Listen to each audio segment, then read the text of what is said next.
What's up, guys? It's KB. Make sure you subscribe to the Underground Sports Philadelphia YouTube channel. Click the bell icon down below so you don't miss a single video from us. And thanks for tuning in to another video from Underground Sports Philadelphia. Now let's get into it.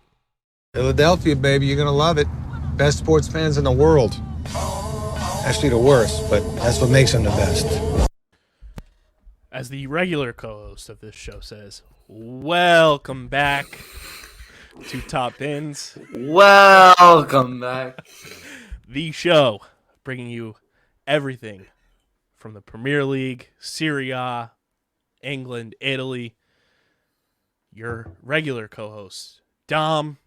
Your fill-in co-host, KB, typical producer of this show. Matt is out. When family comes around, family comes around. So Matt's got a family day. Who doesn't love a good family day? So I'm stepping in to pretend like I know about the Premier League and Serie A. Did some homework today, catching up to speed. But who doesn't love a good episode of Top Bins on a Wednesday?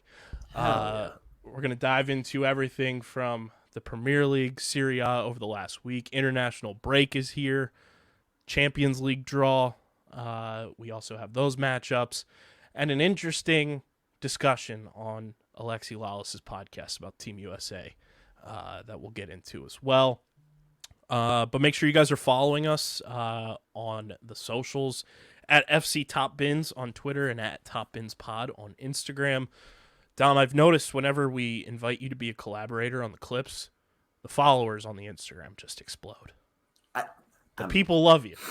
I mean, I have my listen. I feel like most of the time I just ramble on this show, and I make no sense. So if people are expecting me to be like back to back with that kind of content, I don't know if I can keep up, man. But it is the original ethos of Top Bins, though. It was follow Dom on Instagram. Yeah. Follow me on Instagram. But for real, really, I didn't know that. The insights. Yeah, I think the last clip we posted, which was a hilarious clip, Top Bins is now even with followers to following. Oh, our ratio's getting there now. So our ratio is going. So we're gonna be like legit now. Legit stuff. This is legitness, dude. That's one of the funniest things to me because everybody's always like, the kids care about ratio so much nowadays. So much. I thought it was bad when we were younger. Dude, and now the ratio statistics are even higher, especially on Twitter. They just keep adding new shit. Yeah. It's like you can see views, now you can see who bookmarked tweets. The ratios are ridiculous. But they don't care about ratios when it's math class. But if it's social media ratios. Yeah. Exactly. No, you're not wrong there. We want to talk about you know what? Next time I teach Algebra 1, when we get to the ratio section and proportions, I'm using social media ratio to follow to follower ratios.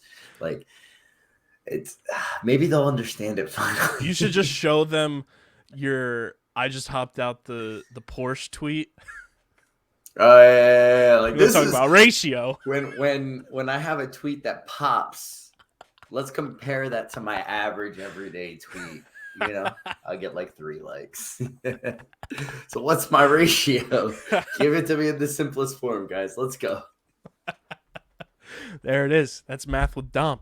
But follow us on the socials at FC Top Bins on Twitter, at Top Bins Pod on Instagram, and subscribe to the podcast. Apple, Spotify. Leave a 5-star review and subscribe to the Underground Sports Philadelphia YouTube channel, youtube.com/@Underground Sports Philadelphia. That's where you get full video episodes of Top Bins. So help us start paying the bills. Yeah, come on. We need to hit 1K subscribers so we can monetize this bad boy. We're at 418 right now. So yeah, we'll clean up the show once we monetize. We will be able to afford all of the censor beats. Can't be doing much of this when we get monetized. So let's live it up right now. So yeah, go subscribe and go get your merch as well. PHI Apparel Company, best in the game. There's no doubt that you'll stand out in the crowd when you're rocking your official Top Bins merch. You can get shirts, hoodies, all at phiapparel.co. You can also get Underground Sports Philadelphia merch. And if you're a Philly sports fan, they've got some of the best merch out there.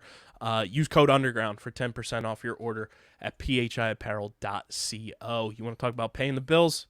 Most effective and direct way to help us pay the bills. Get your merch. Get your merch. That you want to talk about one of the cornerstones of Underground Sports Philadelphia. Get your merch. Yeah, the OG streams used to always be like, "Hey guys, get your merch. Let's go get your merch." And we've leveled up. Like, this merch is like best of the best we've ever had. So, dude, I still have a bunch of the old stuff in my closet. Like, it's so great. The level of it. So go get your merch at PHI Apparel Company and use code Underground for 10% off your order. Dom, Premier League in the international break, but week in review. We had some interesting matchups. One that we'll definitely talk about more full-fledged. We also had 3 postponements, which we'll get into as well, and how that's going to affect potentially the schedule down the stretch. But Newcastle beat Nottingham Forest 2-1 on Friday. That was a big one in terms of standings. Nottingham Forest trying to avoid that relegation zone. They're still hovering above it, but not doing themselves any favors with a loss there to Newcastle. They've kind of got to acquire as many points as possible to keep themselves in the Premier League. Yeah, it's not looking good for them. But on the other end, Newcastle is doing what they need to do. They're really cementing themselves as a top team this year. They were obviously on the ups last season, but like Matt and I talked about this last season as well on the show that it's gonna. We foresaw like Newcastle getting good, but we didn't think that they were going to be this good this quickly. They fell off of form recently, but they got 2 wins back. They play Manchester United next time the league resumes in 2 weeks. So hopefully they keep that good form going. I mean, for them, it's all about trying to get back into the Champions League right now. And they have a really good chance of sneaking themselves in there. They're 3 points off a third, playing the third place team in the next match day. So Forest, they're 2 points out of the relegation zone. And it's not looking good. Some of the teams beneath them are kind of hitting their strides and getting decent results. They're getting draws at least. So they are getting points. Forest is dropping points. It doesn't work. Maybe they'll get back on track against Wolves, but I wouldn't be surprised if they drop into the bottom 3. And I think this for Newcastle too, this was their first comeback victory of the season. I think that's a big pressure off a team like that where they are kind of in the table trying to qualify for Champions League. It's like, okay, we just proved to ourselves that we can come back and win a game when we need to. And then, to get that at this point in the season too, I think is huge when you're trying to vie for as many points and stay on that course that you're trying to stay on to qualify for Champions League next year. So I think that's a massive addition to this win for them, is not only 2 wins in a row, but now you've proven to yourself as a club you can go out and get those comeback victories. That's what good clubs do, right? Especially when they play against teams like this, which they obviously should beat. If the odds go against them at the start, you push through and you end up getting those 3 points. That's what separates the good teams from the decent ones. And then Nottingham Forest's unbeaten run at the City Ground comes to an end in this match. So tough luck there. But they're going to have to do almost, whatever it takes to stay above, drowning and getting relegated there. But on top of that, we had some other, a lot of draws across the board in Premier League and Serie A this week. Brentford, Leicester City tied 1-1. Southampton and Tottenham tied 3-3. That one's tough. That's a tough look. Yikes. We talked about Newcastle, vying for a Champions League spot. They're only 2 points off of Spurs like this, and with the way the Spurs has been playing, yikes. They play Everton next, so who knows? I mean, you want to talk about draws? Everton draws Chelsea. I don't know what's worse. I don't know what's worse. Spurs drawing the last place team in the league. Chelsea, mediocre team, drawing a team that is slated to go down, even though they've hit their stride a little bit and they're sneaking points out. Everton making that climb out of the relegation zone. It's interesting storylines. Yeah, and I mean for Spurs to kind of be where they are now, we're going to talk more about them later on with some interesting stuff with Conte and everything. But to see that they have teams kind of breathing down their neck for those Champions League spots, especially in kind of just the club state that they're in right now, it's kind of imploding from the inside out. Yeah, it's the alarm bells are going off, and the thing is, nobody ever comes to answer them at Spurs. The flames just burn out, everything's ash, and then they try to rise from it, but that phoenix doesn't exist. Spurs are literally the "this is fine" dog. Yes, that is actually the perfect way to describe them. Exactly. They just sit there. Their owners are just feet up in their glass office. Like, let's see if you can get this on camera. There it is. You guys are getting this content for free. They're like, yeah, this is all good. It's just watching the glass castle turn into sand. Man, we got to create a Top Bins OnlyFans for that one. Put my feet out you'll there. get a kick out of this. So you know how oh wow, kids. See what I did there? Kids always talk about when they don't have shoes or whatever. It's like the dogs are out. Yeah. So I work at Buna with their theater department and everything. One of the kids was running around in socks on the stage, and someone was like, "Yo, why you got the dogs out?" I was like, "Whoa.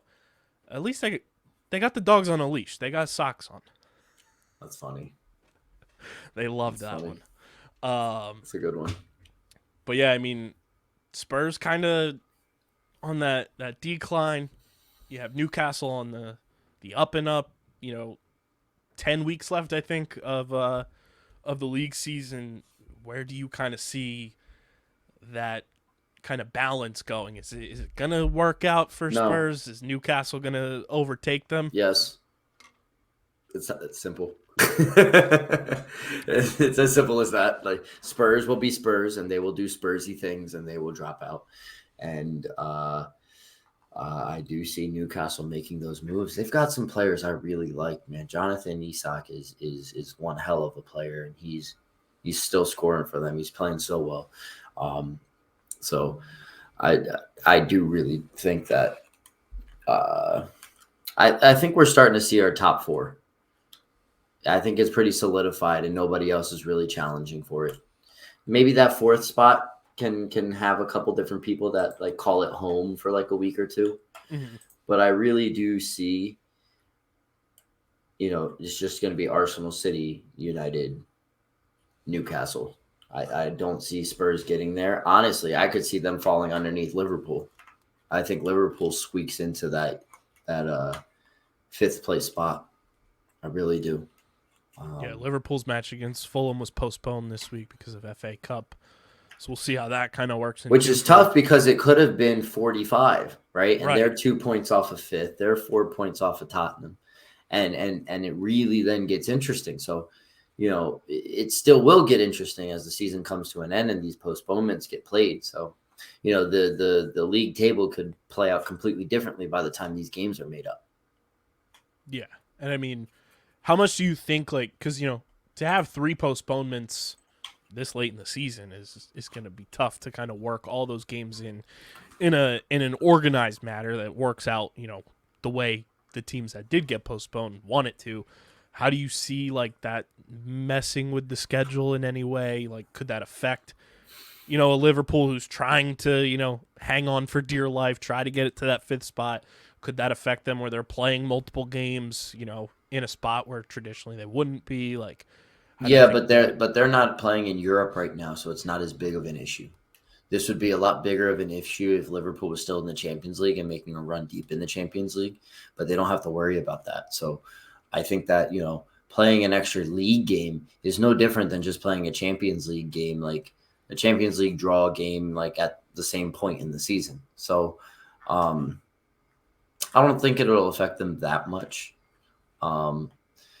If it affects anybody, I mean, Tottenham doesn't have to worry about it either. They're out of the Champions League because,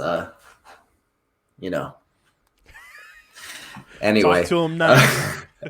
Anyway, and I mean, Brighton doesn't have to worry about it. So those are really the three teams. Even Newcastle, nobody really has to worry about any type of European competition except for Manchester United. Manchester United is one of these teams. Manchester City is one of these teams that got a game postponed, and they'll probably be making runs deeper into European competition. But those are two teams that I don't see falling out of the top four. So I'm not really considering them. So it's also going to be interesting when it comes to that Man City West Ham game. Like, if Manchester City's kind of like firmly entrenched where they are in the table, how they approach that game, where West Ham right now is in the relegation zone. Manchester City could be the first team benefactor and kind of just be like Oprah, like, you get some points. Right. There you go. Like, take and this. It's like West Ham gets out of the relegation zone because of that. Yeah. So I wasn't even thinking about that. I'm thinking more about the top end. Because they're the first team. They're the first team out, essentially, if they can move up, with Leicester City like 1 point ahead of them. So that's something to keep an eye on too, like relegation nation right there. Put that on a shirt. Speaking of relegation nation and teams that are fighting their way out of the relegation zone, Leeds United got a 4-2 win over Wolverhampton this weekend, which was great to see. The Italian youngster Wilfred Gnonto got an assist early on in the game, which is great for me to see because, talk to him. Italy. Let him know. Well, no, I can't talk to him nice about Italy. They didn't even make the World Cup. I don't even care that they're European champions. They didn't make it to the World Cup by losing to Northern Macedonia and stuff like that. Like, come on, man. But anyway, strong showing from Leeds. A lot of their guys showed up. And I think that they're starting to get certain players in the right positions. Patrick Bamford's back for them. This kid Gnonto is the real deal, and I think he'll come into his own over time. It's nice to see Harrison and Aronson having good games. So, not the most ideal game for Weston McKennie either. Gets a yellow card, doesn't really play well, but. What this does for the table is very, very interesting. Leeds is now in 14th, 26 points, firmly safe and out of the relegation zone. And they're above Everton and Nottingham Forest because of goal differential. So this was a big 3 points for them to pick up.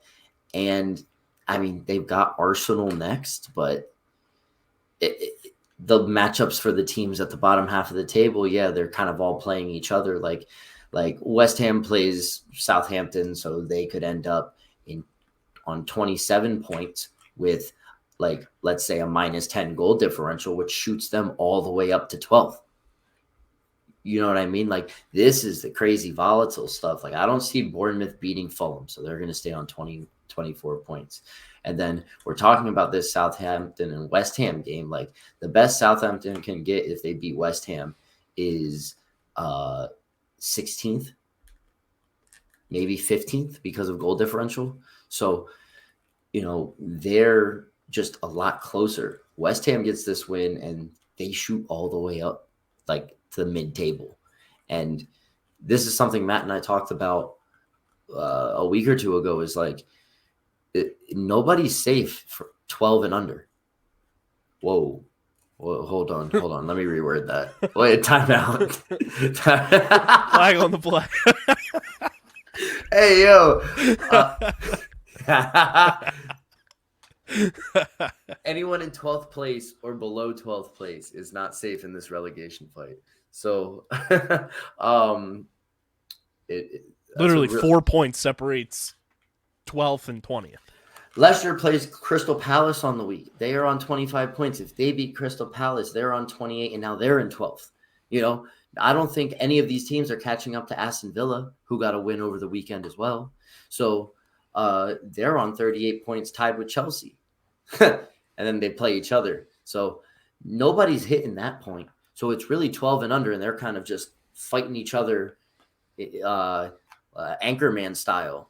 It's almost like the bottom half of the table down the stretch is going to be more exciting to watch. Yeah, 100%. Because the top half of this table is kind of just fallen in. I mean, granted, Brentford has 42, Newcastle's on 47, and I mean, Newcastle has a game in hand, but we've got 6 through 8 are all tied on points. Fulham is 3 points behind 8th. And then the other two teams in 10th and 11th are just an extra point behind. So even that race for that last European spot, whether it's 4th place or it's the Europa League and Conference League spot, I mean, that's going to get spicy as well. I think the top 3 are locked in, even though Manchester United has a 1-point lead on Spurs. So they're kind of still in contention for dropping into Europa League or Conference League. But yeah, I think that's interesting. But this battle at the bottom half is really, really, really heating up. And that's where you're going to see a lot of passion. You're going to see a lot of really good games. I mean, who cares what teams they are? One of the best sequences of football I've ever seen was when Leicester played Watford in the championship promotion final, and Deeney gets that iconic goal to send them through, and that's better than half of the games you'll watch all season. So I'm really excited. Like you said, we've got like 10 more weeks or so it's gonna get real interesting for 20 and up. Again, a lot of these like second half of the table teams are going head to head with each other down the stretch too. So teams are gonna jump, teams are gonna fall. Like, I think that's gonna be your entertainment value in terms of just like this league type. Yeah, of stuff. if you're a neutral type of fan, get away from watching just the big teams play every week now. Like, go watch these types of games. There's a lot more riding on them, and it produces some really good moments. Yeah, so that's going to be extremely entertaining, especially coming back from the international break. Like you said, Wolves and Nottingham Forest have a match against each other. Like, that's going to move both of those teams around depending on the result of that one. So looking forward to that. Looking at that 18 spot with West Ham and Leicester City is going to be eyes glued. I just want to say Gabriel Martinelli scored again this weekend for Arsenal. So I just want to say the person who's actually on the show tonight can claim credit for it, and that's me. So I've known it all along. He's an absolute baller, and he scored in the 28th minute. He opened it up. Shout out to Arsenal. They've got a good team. They've got a really good team this year, and I really do think that they won the league. We've got 10 weeks, but I really do think that they won the league. Yeah, they're 8 points up on Manchester City right now. That's even for a team that's as good as Manchester City, like, that's tough. We've got Liverpool, Man City in 2 weeks' time. So Matt and I will probably preview that next week, but I'll be a Liverpool fan that week. Arsenal plays Leeds. Arsenal was most likely get the job done. City's going to have a tough time. So we may be seeing our 2022-23 Premier League champs. It's getting close. Yeah, and that's super exciting to kind of know that it's that close, and then you can kind of look at how the rest of the table is going to shake out and everything going down the stretch. We talked about Spurs, though, Dom, and there's a lot going on in Tottenham right now, and does it seem like Conte's just trying to get fired? Going into the international break, a perfect time for teams to kind of like overthink and just like overanalyze things that are going on. It's not that he's trying to get fired. It's just the same antics that he does at every single club. It's just for one reason or another. He never takes accountability for himself, right? It's either, oh, I'm struggling because the club isn't giving me money to sign the players that I want. So now I want out because I'm not doing this. They don't want it. They don't see my vision. They don't support my vision in my project. Or he is getting the players that he wants, but they're underperforming. And it's like, oh, the players aren't, buying into my system or this or that. Like, you can't blame me. The players are out there. They're the ones playing. I'm doing my job right. So it can't be me. So the fans aren't on my side. The players aren't on my side. Let me just wipe my slate clean and go somewhere new. Or, and this is the only other one, is when he actually brings success to a team. It's like, hey, my project here is done. I told you I'd bring you guys to like this pinnacle. I'm going to go somewhere that's going to give me a big ass check. Mm-hmm. Right? Because he did that with Inter. He stayed at Inter. He made Romelu Lukaku one of the most sought after strikers in the world. Now look at him again. And like Lukaku comes back to play for Conte, and then Conte's like, bye. See ya. I'm going to Spurs. Like, this is the cycle that will happen with him. If he gets the 3 years, he's most likely successful, and then he goes somewhere else. And if he's not successful, he's either blaming the club for lack of transfer market activity, or he's blaming the players. I think we need him to look in the mirror. We should ship a mirror to Spurs training facility and address it to Antonio Conte. Nah, so you know what he needs? You know what he really needs? I don't know if you've ever seen this before, but there's a news outlet in Italy. He's gotten this when he's been at Inter and maybe at Juventus, but there's this sports media outlet. I don't know if they just do videos or they're a publication or whatever, but they have this award. It's called the Golden Tapir, and it's like legit like a trophy, but it's a golden tapir on top.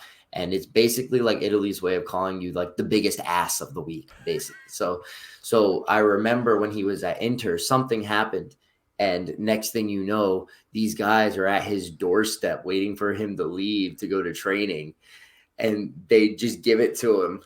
And they're like, here you go. And they have to like take it. And then they're like, get the hell out of here. That's incredible. Oh, dude, you got to look this stuff up. It's so funny. We should come up with a Top Bins version of that. Yes. Yes. Every season. It's kind of like our version of like Shacked and a Fool. Exactly. Yeah, like or Jacked Up from the old school ESPN NFL days. Oh, you got right. Jacked Up. I forgot about that. Wow, you just dug that one out of the memory banks. But yeah, we should think of something like that every season for both Premier League and Serie A. We'll talk. Yeah. But more on the Conte stuff. Alexi Lalas on his podcast this week brought up just a conversation because Christian Pulisic had some words to say about everything that went down at the World Cup this year and the Reina stuff where he like didn't play. So it seems like a new manager is going to be in the fold for Team USA in 2026. And we need people are swirling around Antonio Conte's name. Hell no. Makes 0 sense. Fuck no, dude. No. Look, Alexi Lalas made a good point, but I don't know if I completely agree with it. And I'll tell you why. But the point he said was that he would want a manager that had some sort of connection to U.S. soccer, right? Whether they like played in the U.S. or whatever. I heard rumors of Thierry Henry. Now, his connection to U.S. soccer would be played in the MLS, right? But like it seems like Alexi Lalas is almost inferring that like, or like alluding to that he wants like an American as the coach, but there is no elite American manager. I mean, And I think he's mostly saying that because the 2026 World Cup is primarily taking part in America. Yeah, like I get that. What I want is high profile guy as much as the US can get, somebody with a vision that can build a program in the next 3 years, right? To not only get us qualified, but to develop the young talent that the US has, both already playing and potential to play for the senior team, right? And if they can get that going and make the US a competitive team in 3 years, who knows? Maybe the U.S. can become extremely competitive in that World Cup. That's what's good for the U.S. When the World Cup is in the U.S. and the team is good and it's led by a big name in soccer like a Thierry Henry, someone who has a vision, why not? You know what I'm saying? Or just hear me out here. I wish Matt was on the show to see his reaction to this one, but another person with links to formerly playing in the MLS is a manager and seems like they're doing decent. Andrea Pirlo. We save him from Turkey. You know, he played for NYFC. I'm just saying. But no, Thierry Henry would be the guy.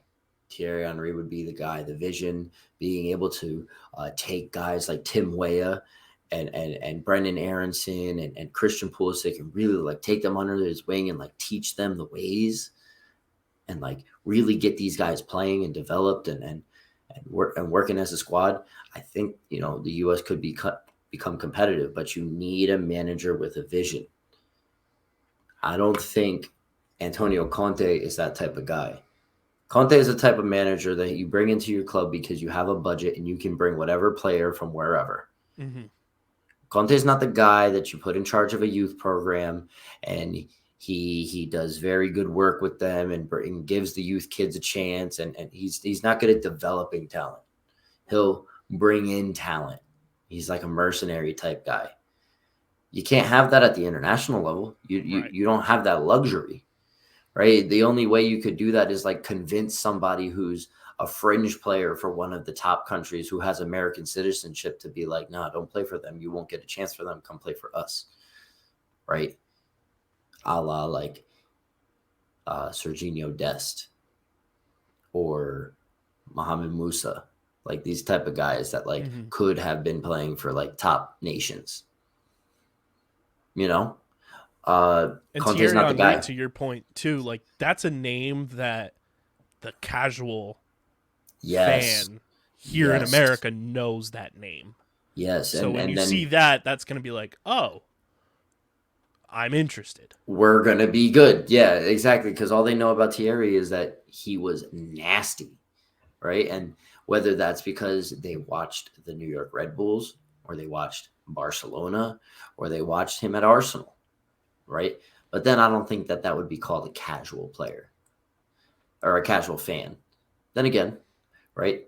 I think he's one of those names, though. He's an icon. He holds iconic status in the game. He transcends like the sport itself in terms of like name recognition. Like he's for lack of a better term, like a pop culture icon. Yes. So you know, the average U.S. soccer fan would be like, oh, that's intriguing, you know? So I really hope that these Conte things are just rumor and that nothing of that comes to fruition. Keep him away from the U.S. men's national team. Keep him away. And if the U.S. men's national team are serious about this, bring in somebody legit. don't have this kind of nationalistic, sense of pride in the U.S. men's national team that you have to be led by an American into this. Like, no, just go get your guy. Get the best guy for the job. You know, it'd be fun too, in terms of like hypothetical here. Thierry Henry named manager of U.S. MLS would be on World Cup break because it's in the summer again. We know somebody in our backyard that knows how to develop young talent, and we'll have one of those guys on that USA team. Would it be out of pocket to say Thierry Henry brings Jim Curtin onto his coaching staff?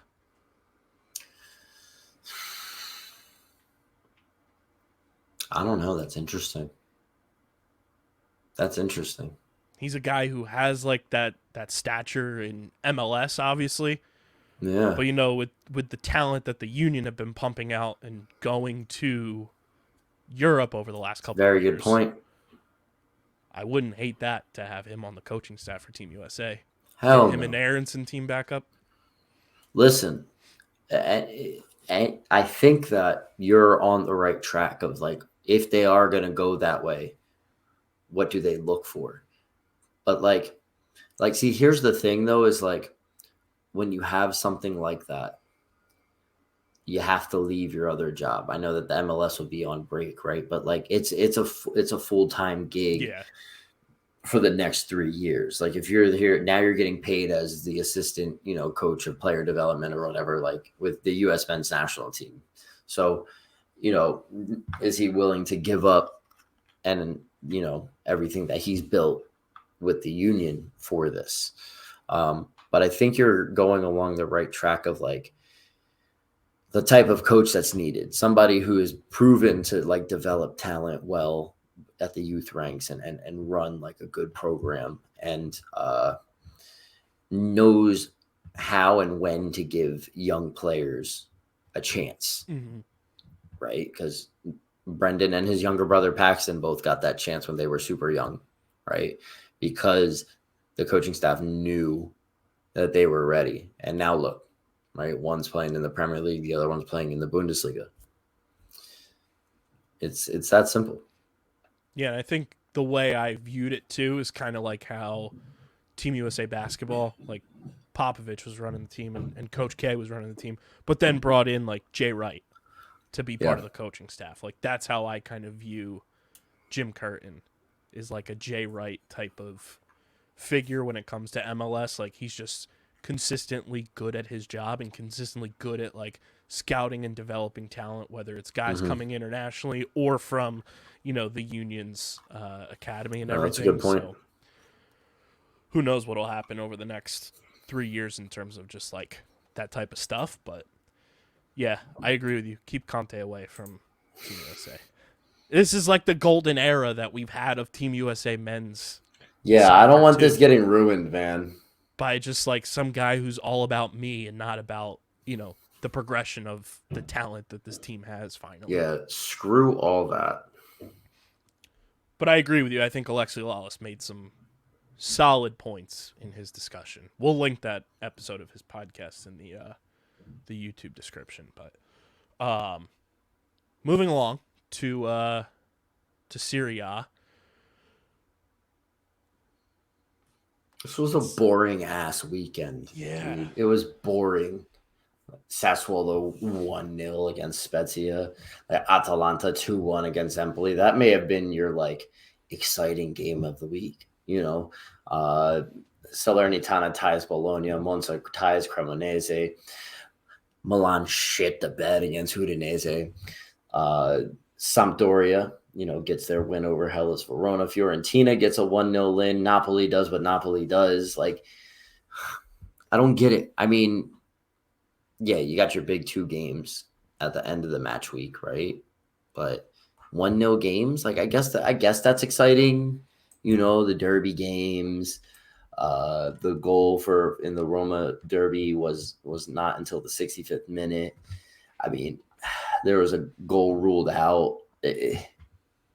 There was 2 red cards at the end of the game. Like, I guess that's exciting.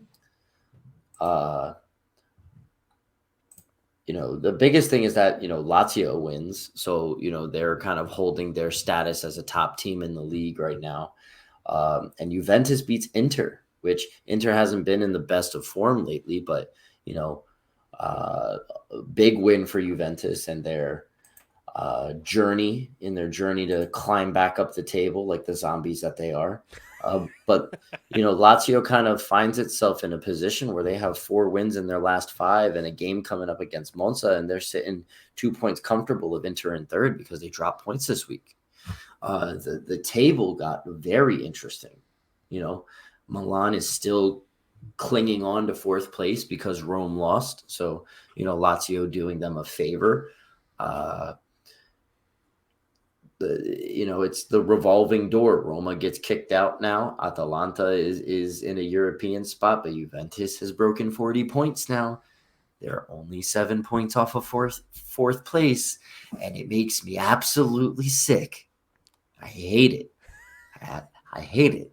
And what I would only hate more, and would make me want to swan dive off the roof of my house, is that Milan ends up out of a Champions League spot, and Juventus is. But we still got 10 weeks of the season to go. Dude, I don't know. Milan play Napoli next. That 5-game form is gonna look like LLDLW. Like, that is not good. And you want to talk about being, a top, Europeans, in a European place. That's not what you want, man. That's really not what you want.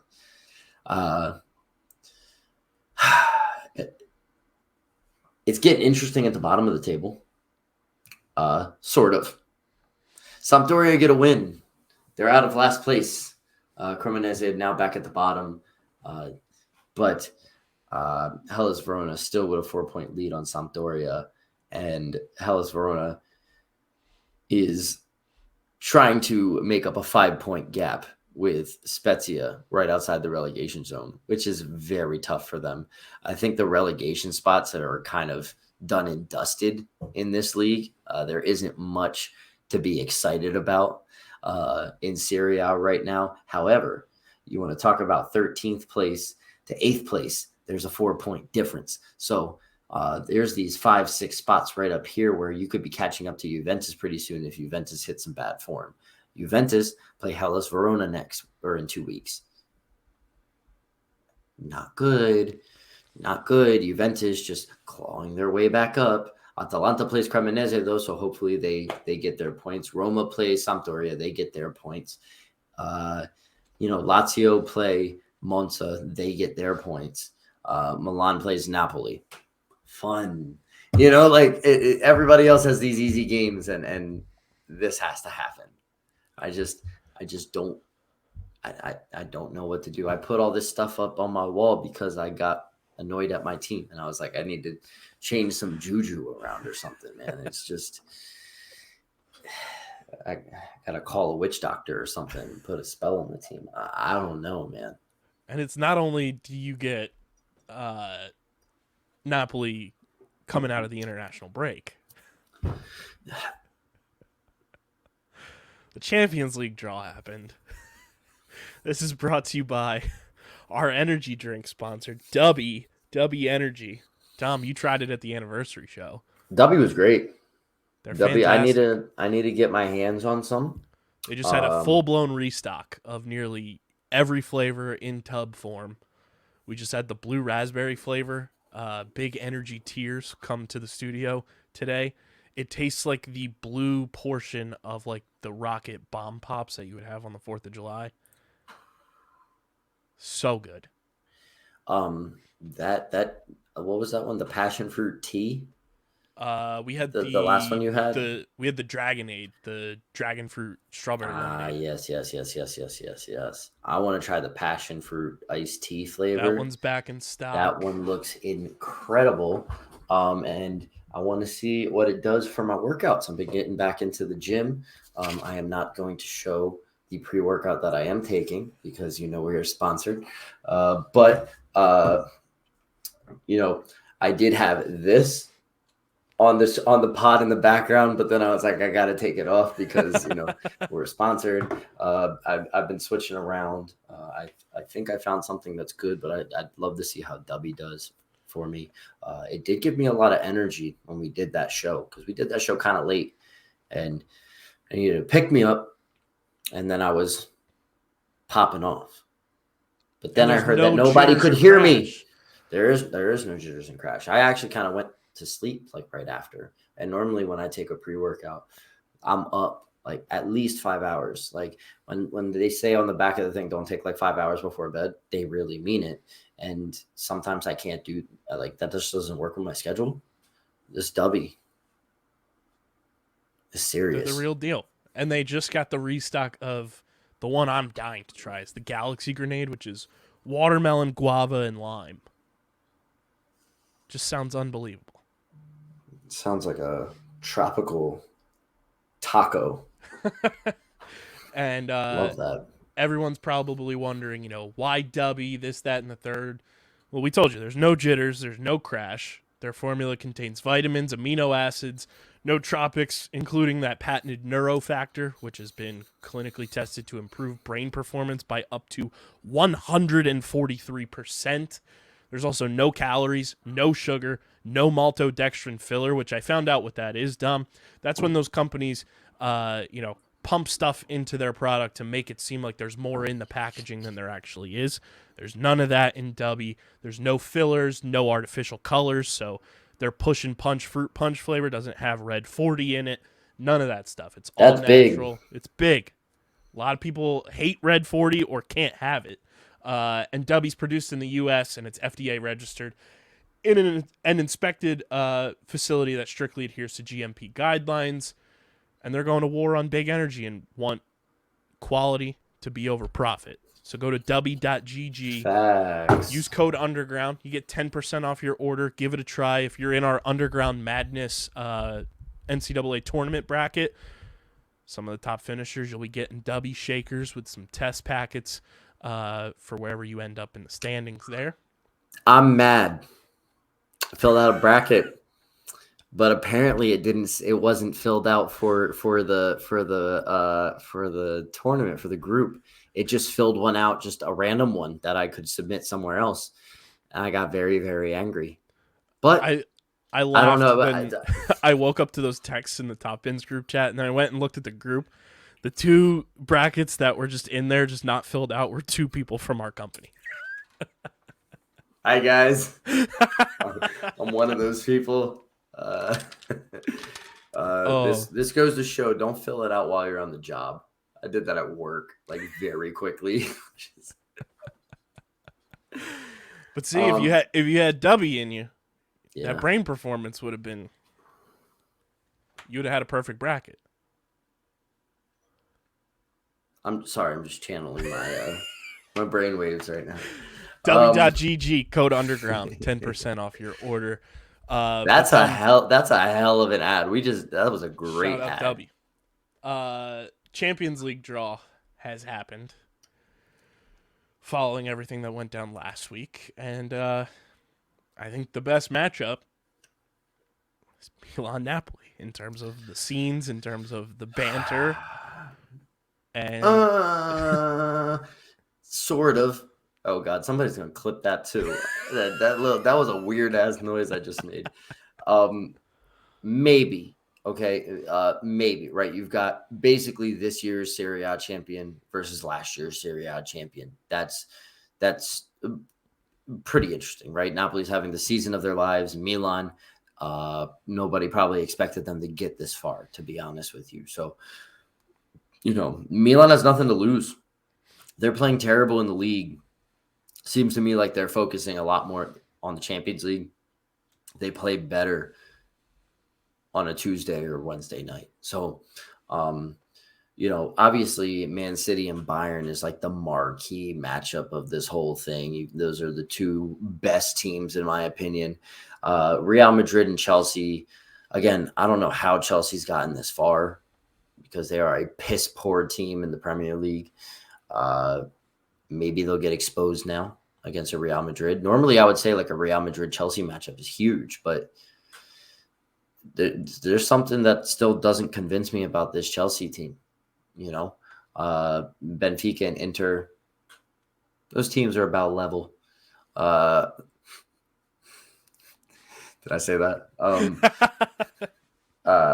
But yeah, Milan Napoli for me is obviously the marquee. I think that a lot of people are interested in that one. Seeing two Italian teams, you don't normally see teams from the same country in the quarterfinal get matched up. It's just really, really, really amazing that 3 Italian teams have gotten this far. So it shows the quality of Serie A, and the top teams this year and why they're so good. Who knows, man? I like it. It's interesting. I don't know what your take is on it. I think it's wild that, Milan and Napoli are going to see each other 3 times in the next 4 weeks. Yeah, let's not remind me. This is going to be one.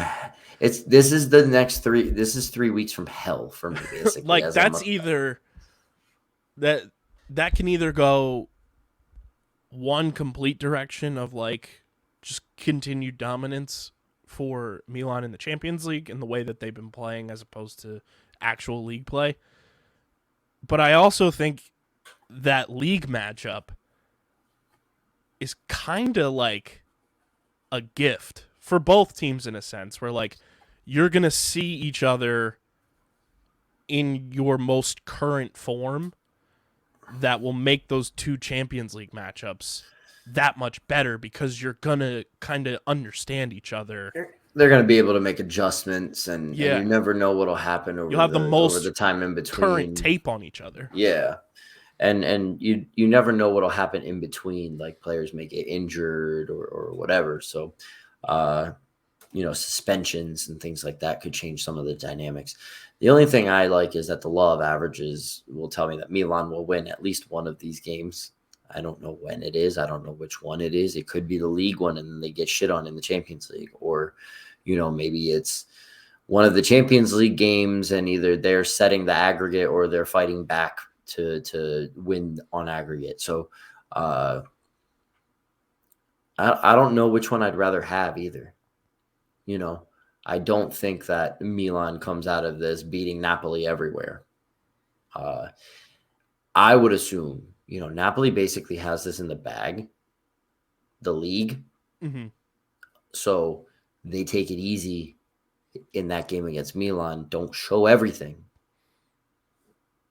And then hit them full force in the Champions League. That was going to be my next question for you. How much in that league game do both teams lay out there? For Milan, it's everything.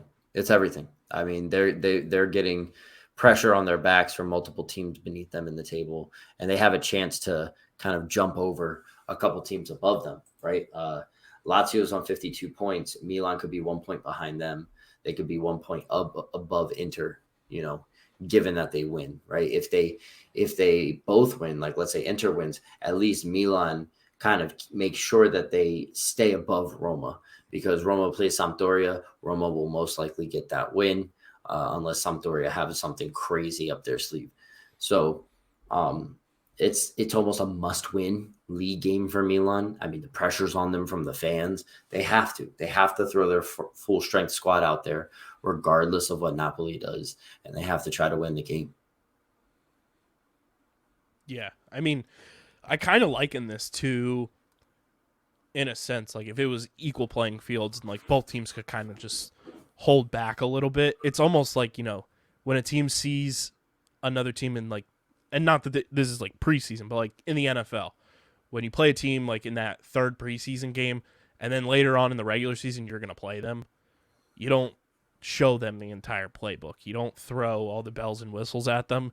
So it will be interesting to kind of see Milan's approach to all of this and how they want to dish it out, and what are they valuing more at this current state? Because like you said, it seems like their sole focus is Champions League. It has to be, but what is a Champions League run without a trophy or qualification for Champions League the next year? Going far in the knockout stages does not mean that you just qualify next year. The only way that you qualify for next year, regardless of league standing, is if you win the thing. So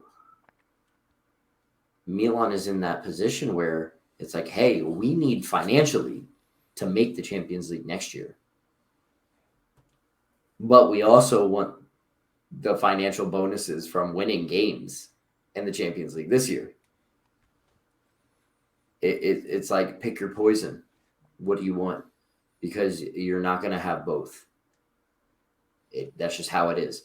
Unless, the Holy Virgin Mother, blesses Milan and they win everything, right? Then, all is said and done. Napoli still win the league because they are just on an absolute tear. And Milan gets what they want, right? But the way that Napoli's playing, I think that, with the league wrapped up, they can focus on this Champions League and try to get a double. That would be interesting. I think that's the big storyline right now is, like, can this Napoli team, like, pull off the double? And if so, they could go down as one of the best Italian sides of, like, all time, the way that they're playing. Like, even if it's just like a one-time season, like, this could be one of the seasons. Yes, exactly. It's just one of the best seasons put together by a team. They have 2 losses. That's crazy. They have 2 losses in the league. And 2 draws. And their goal differential is bananas. It's more than double Lazio's. And every other team is nowhere near that. Juventus is triple every other 23. team. Yeah, it's stupid. It's literally stupid. Champions League is what Napoli is focusing on. So Milan better focus on this weekend game because that's what matters most to them. They need to get to UCL next year. Was this the worst draw for Milan in terms of Champions League? Now that's tough, because you get matched up with Inter, who wants to play your heated rival that many times, especially the way Milan has been playing against them this year. Benfica could have been like maybe favorable. That would have been the most favorable one because you want to get your momentum continuing to go against like a lower tier side. But, the other teams you're thinking of is like Milan's playing Man City. That's not going to go well. Milan plays Bayern. That's not going to go well. Milan plays Real Madrid. That never goes well for them in the Champions League. Or Milan plays Chelsea, who smacked their ass 3-0 and 2-0 in group play. What do you want? Maybe, Milan says, oh, hey, let's get Chelsea because they're now in terrible form. They're a piss poor team and we beat Tottenham. Maybe that gives them the confidence. But this is different. There's more on the line for this, and the fact that they played 3 times in such a short period of time is crazy. I think it makes it that much more fascinating and like that much more like must-see television. 100%.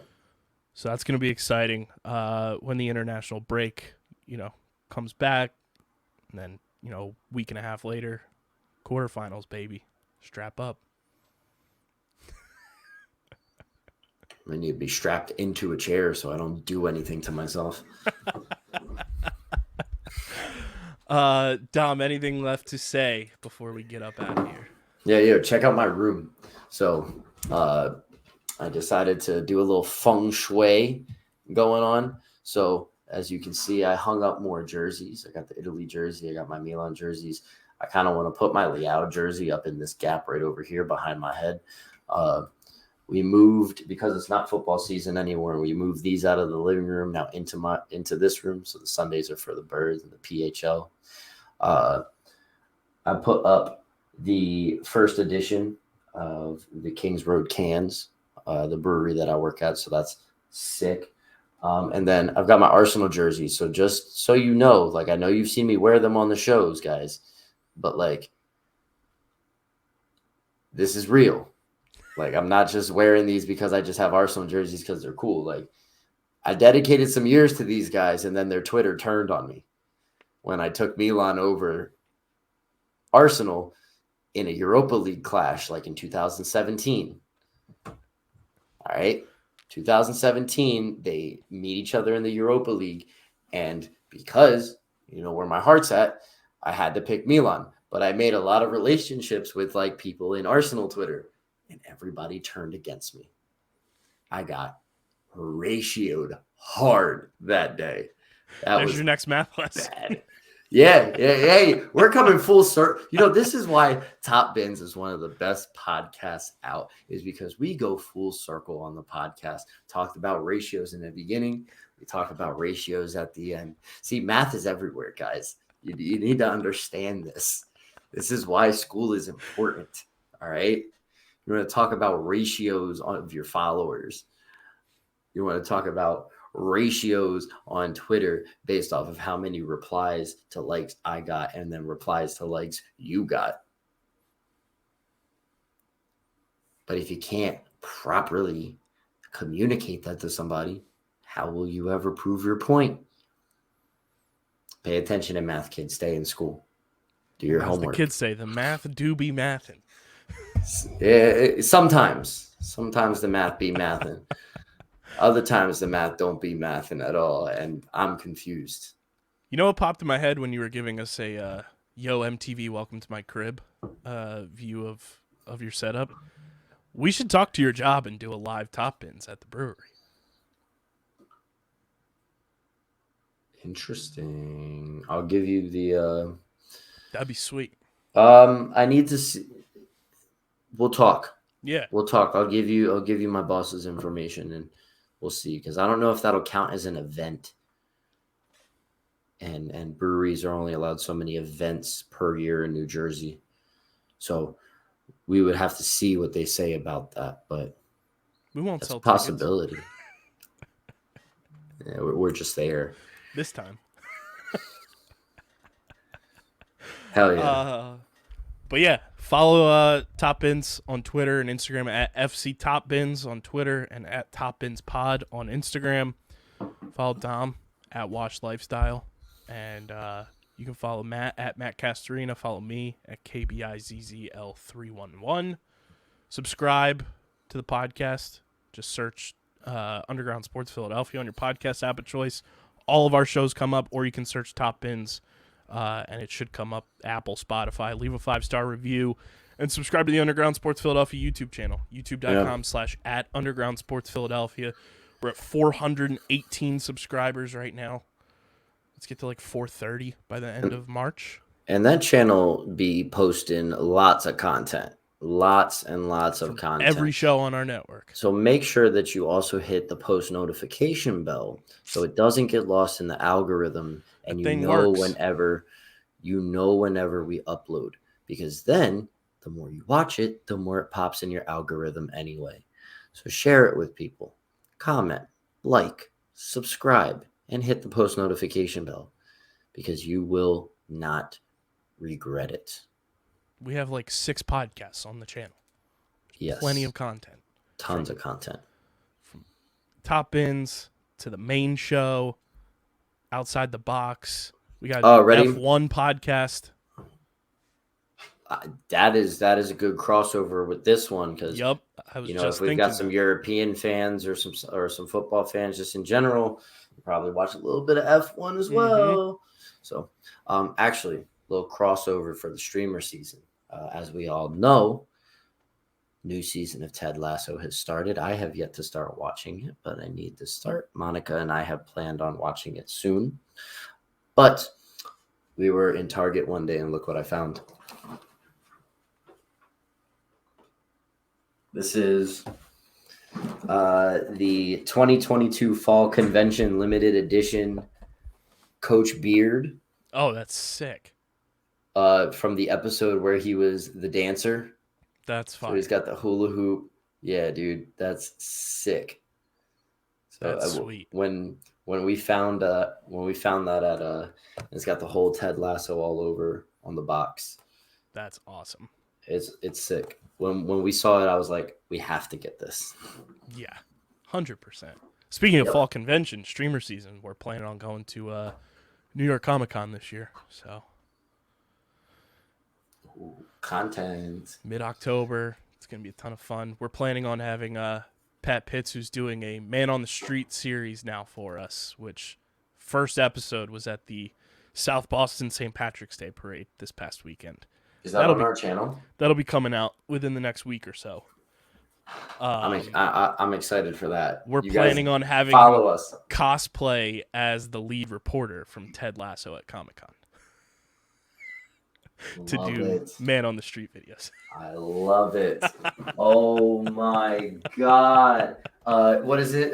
Trent Grimm? Yes. Trent Grimm, the Independent.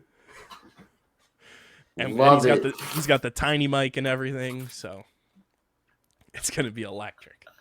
But yeah, first episode of Pits on Parade will be on the YouTube channel within the next week or so. Sick. Whole South Boston St. Patrick's Day parade. It was God, the accents are gonna be disgusting. Incredible. I can't wait. So yeah, definitely subscribe to the YouTube and go get your merch as well. Top Bins merch available at phiapparel.co.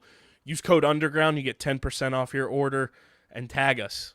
Tweet at us, tag us on Instagram when you get your merch. It is some of the most comfortable merch that I have ever worn. I'm not just saying that because they're our merch providers. Like, those hoodies are unbelievable. Get your Top Bins merch. Support Matt and Dom. And we'll be back next week. Matt will be back in the hosting chair and be back from the international break. We'll probably talk about some fun stuff because the international break is always boring. I mean, the most engaging stuff we have is the Africa Cup of Nations qualifying group stage games are going on right now. So there's some friendlies. Yeah, you guys don't care about the Brazilian Cup or the Primera Apertura in Colombia. So, Matt and I are going to find something fun to talk about. The international break always brings for some good episodes. So definitely stay tuned for that. Stay tuned. But yeah, you guys have 10 more episodes until 100. Really? This was episode 90. Sick. Be another podcast on the network that's 100. We could have hit 100 way sooner than this. We took a World Cup break. We took a hiatus. That's like what I'm doing right now on Twitch. However, I know we've been talking. I'm rambling. Real quick. I'm still playing in that Milan tournament, and last weekend I was matched up in the winners bracket 4th round against the guy who has won the tournament the last 2 years. I won. Look at that. We still in the tournament, Look baby, at that. in the winners bracket. Let's go. Let's go. I lost the first game 2-0, and then in the second game I won 3-0. So I won 3-2 on aggregate. Look at that. We're still in it, boys. That's the only FIFA I've been playing. I have taken a hiatus from video games, and I have taken a hiatus from streaming. This is the only time you see me streaming on the internet now is here on Twitter as I do this. Hey. So be on the lookout for when I tweet my next round matchup, because I'm pretty sure that should be the finals. It's either the semifinals or the finals of the winners bracket. It's not for the whole kit and caboodle just yet. However, I win the winners bracket, and that makes my life a hell of a lot easier in the final matchup. So just make sure you follow me on Twitter at Wash Lifestyle, and I will keep everybody updated. So yeah, tune in for that. And till next week, it's been Top Bins, and the boys will see you next week. Peace.